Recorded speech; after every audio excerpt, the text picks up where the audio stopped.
जय गुरु जी।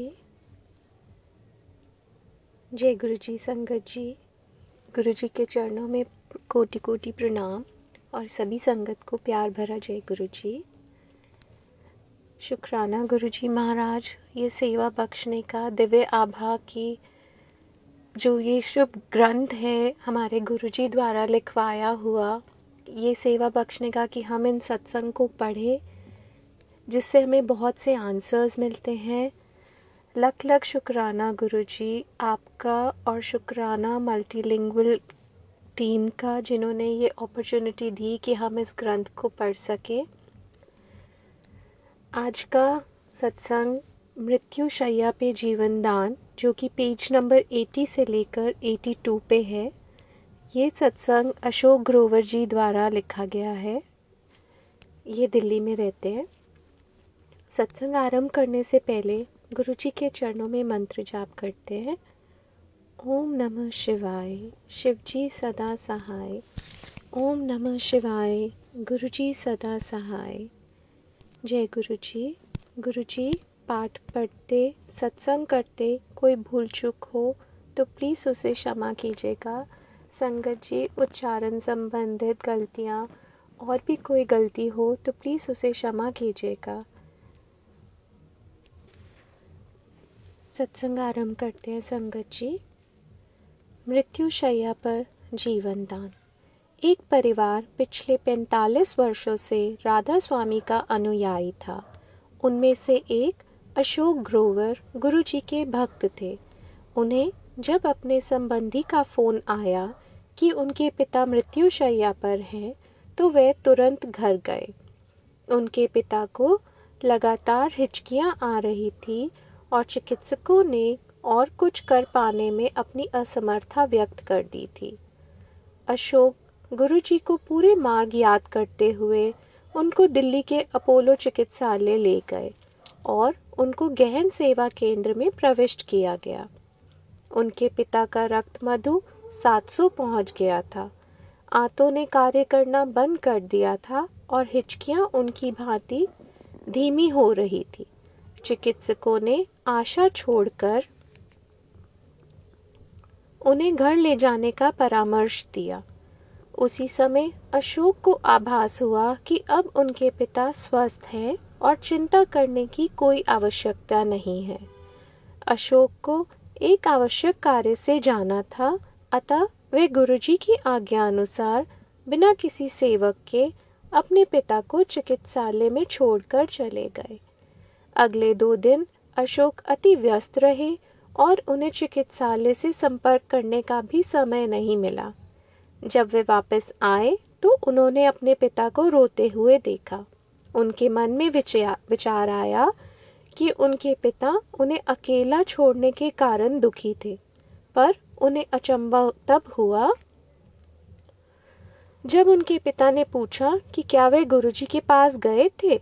उनके पिता ने बताया कि कैसे अशोक के जाते ही उनके पिता को गुरुजी की सुगंध द्वारा उनकी उपस्थिति का आभास हुआ था और गुरुजी ने कहा, और भाई राधा स्वामी की हाल ने तेरे। पिता ने कहा कि उन्होंने बाबा जी राधा स्वामियों के प्रमुख से अपने को बचाने के लिए विनती करी थी, पर गुरुजी ने आकर उनकी रक्षा करी। गुरुजी ने उन्हें परीक्षण पुनः करवाने की सलाह दी। यह कार्यवाही 2 दिन तक चली। इस अवधि में उनके पिता को गुरुजी की सुगंध आती रही। परिणाम आने पर चिकित्सकों को विश्वास नहीं हुआ और अपनी पद्धतियों पर संदेह करने लगे।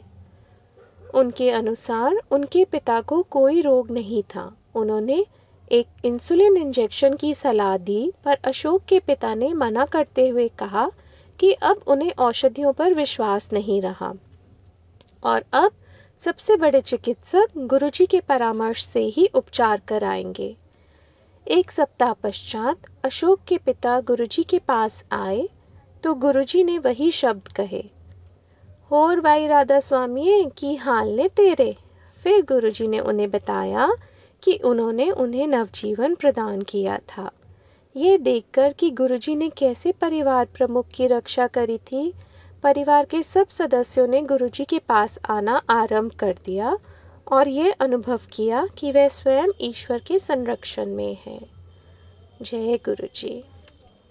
भक्त के उद्योग की रक्षा। गुरु जी ने एक बार अशोक को आदेश दिया कि वे अपना कारखाना बंद कर यंत्र, औजार आदि सब कुछ बेच दे। अशोक को पता था कि गुरु जी के इस आदेश का पालन करना होगा। अगले 15 दिन अशोक इसमें ही व्यस्त रहे। मशीनें खरीदे हुए दामों पर बिकी और शेष सब सामान भी हानि रहित दामों पर बिके।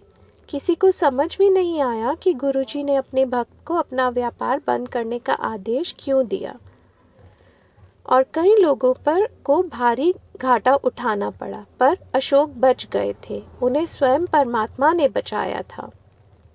गुरुजी के आदेश का पालन करने में सदा लाभ ही रहेगा, क्योंकि वे कभी अपने अनुयायियों के भले के अतिरिक्त कुछ और नहीं कहेंगे। जय गुरु जी। 10 वर्षीया की इच्छा पूर्ति।